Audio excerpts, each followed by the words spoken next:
Good morning. Beautiful 28-degree morning here. Wind chill makes it feel like 20. This walk-in freezer, this walk-in freezer yesterday was not temping. I was working out of town, so I had another technician come by. The unit was almost completely flat of Freon. He did not have all of the resources at his disposal he needed. So we communicated with the owner. We gassed it up, checked for obvious catastrophic leaks. He didn't see anything. So we're here this morning to chase it down. This unit, it's about a year old. This location's only a year old. So do we have a small leak that's manifested over the course of a year, or do we have something else going on? You can hear I got my leak detector, but the setup on this unit where I am, let me look down, right? So we've got a two-step up to the coolers, up to the roof. Also, what in the world? Crime scene, man.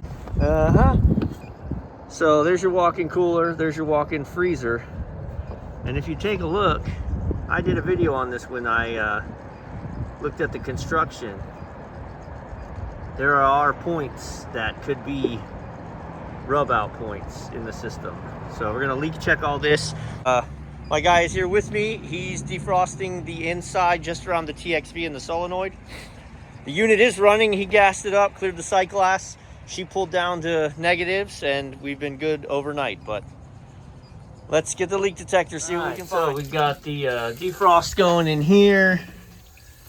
Let me get this light on. Actually, you don't even need it. Look at this.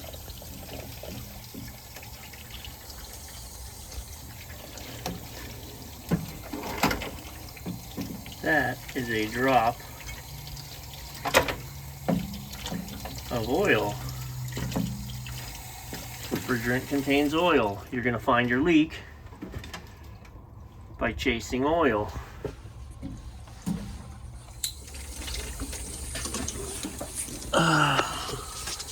Okay, good, we got the light. So we can see that I've got oil on the lower end of this pipe.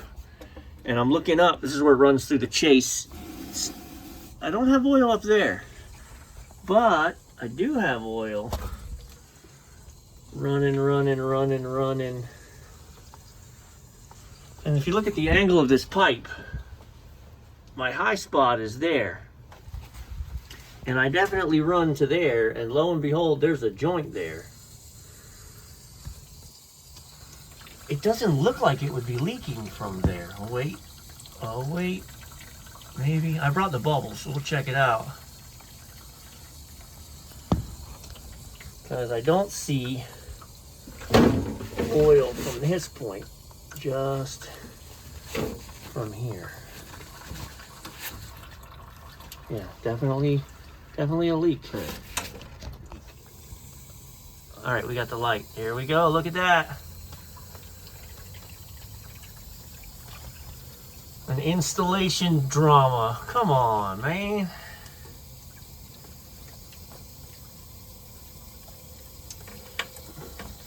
Whoa, hey. A little bit of water drilling on the backside. He's defrosting, but yeah, you can see right there. So I had to bring the torches in, clean this up. I'm gonna have to pump down the system, lock the refrigerant in the receiver so we don't lose it all. And I'm probably just gonna cut that out. We'll see.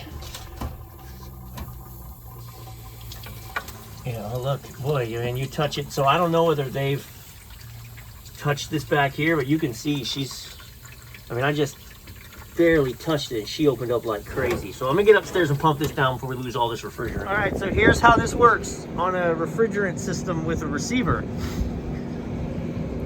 Just wrap your brain around what's happening. Compressor runs through the condenser into the receiver, and then out the liquid line down to the evaporator into the TXV, in through the solenoid TXV, right?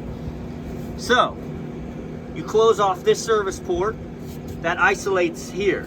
So now all the refrigerant that was in the receiver can't go anywhere. there's two ways to do this. I'll explain why I did it this way. You leave this open, you hit your contactor. Now, your compressor cannot discharge, so we just fill the receiver, while your suction side can pull all the refrigerant out of the evaporator in here, and then once you hit about 0, you shut it, you close this, and now all your refrigerant's trapped here. I closed this also, and here's why. My hole is here. So if I start drawing in through this via a vacuum, either through my gauges or through my solenoid valve being open, as this pulls in, there is the possibility we pull atmosphere from the box in the hole into the tubes through my gauges to the low side, because I'm hooked up to both. So I'm just not risking it.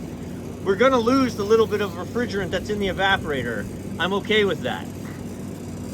In order to preserve the lion's share, remember this unit was dead flat yesterday. We put a full charge in this thing almost.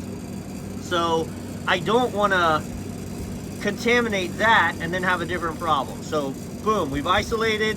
Now we're gonna evacuate out the little bit of refrigerant that's in there. Leave the system open, run some nitrogen into it while we're brazing, making sure you have a path in for the nitrogen and out.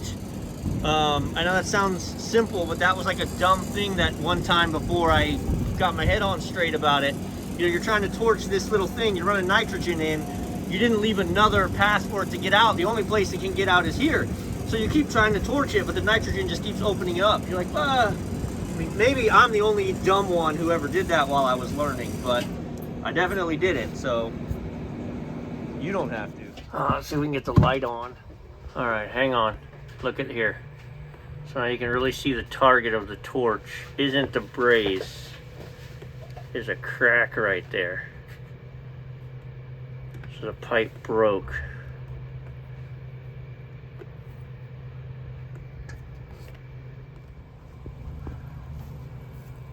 I don't know. No, I can't get you a good view of it, and the light won't come on because the ambient's pretty high in here, but all the way around and over the top. So now I'm gonna bump up the nitrogen, put some real pressure on it, check it for leaks. Okay, so we got 300 plus PSI sitting on the high side. Let's go downstairs and give it the bubble check. Stretch here. All right. Oh, soap. Let me hang this rag under here so we're not dribbling. Sorry, guys. You know how it is with these cramped spaces. All right, I'm just soaping the life out of this entire connection. Let's see if we can get the light. No light. That's all right.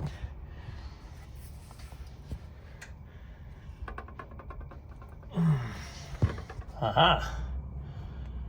Let there be light. All right, so we've just soaked the life out of this, and we got nothing. 320 PSI sitting on it. All